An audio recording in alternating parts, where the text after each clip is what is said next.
சாப்பிட்டேன் புல்லு. புலி சொல்லிச்சா நான் புல்லு சாப்பிட மாட்டேன்னு எனக்கு தெரியுமே, அதனால தான் நான் சாப்பிட்டேன். உடனே புலி சொல்லிச்சா நான் புல்லு சாப்பிட்றவங்களை சாப்பிடுவேன். உடனே கோவம் வந்துருச்சு கழுதைக்கு. புலிக்கு ஏதாவது ஒன்று கெடுதல் பண்ணணும்னு நினைச்சது கழுதை. உனக்கு தெரியுமா நான் சாப்பிட்ட புல்லினுடைய கலர் என்ன?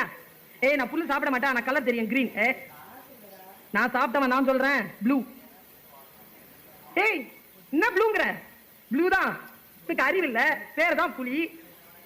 நீ சாப்பிட மாட்டல, சாப்பிட்ட நான் சொல்றேன்ல ப்ளூ. ரெண்டு பேருக்கும் ஆர்குமெண்ட் ஹீட் ஆகி சிங்கத்துக்கிட்ட பஞ்சாயத்து போயிடுச்சு. நேரா போய் ரெண்டு பேரும் நிக்கிறாங்க. சிங்கம் கேட்டான், என்னடா விஷயம்? நேரா கழுத முன்னால வந்துச்சு. சார், நான் புல்லு சாப்பிட்றேன், உங்களுக்கு தெரியும் சார். இந்த புலி புல்லு சாப்பிடுறது இல்ல சார். சாப்பிடாத புலி சொல்லுது சார் புல்லுனுடைய கலர் கிரீன். சாப்பிட்ட நான் சொல்றேன் சார் ப்ளூ. எனக்கு தெரியும் சார் நீங்களும் சாப்பிடுறது இல்லன்னு. இப்ப சொல்லுங்க சார், நான் கரெக்டா அவன் கரெக்டான்னு? சிங்கம் பார்த்துச்சான். இப்ப நம்ம சிங்கம்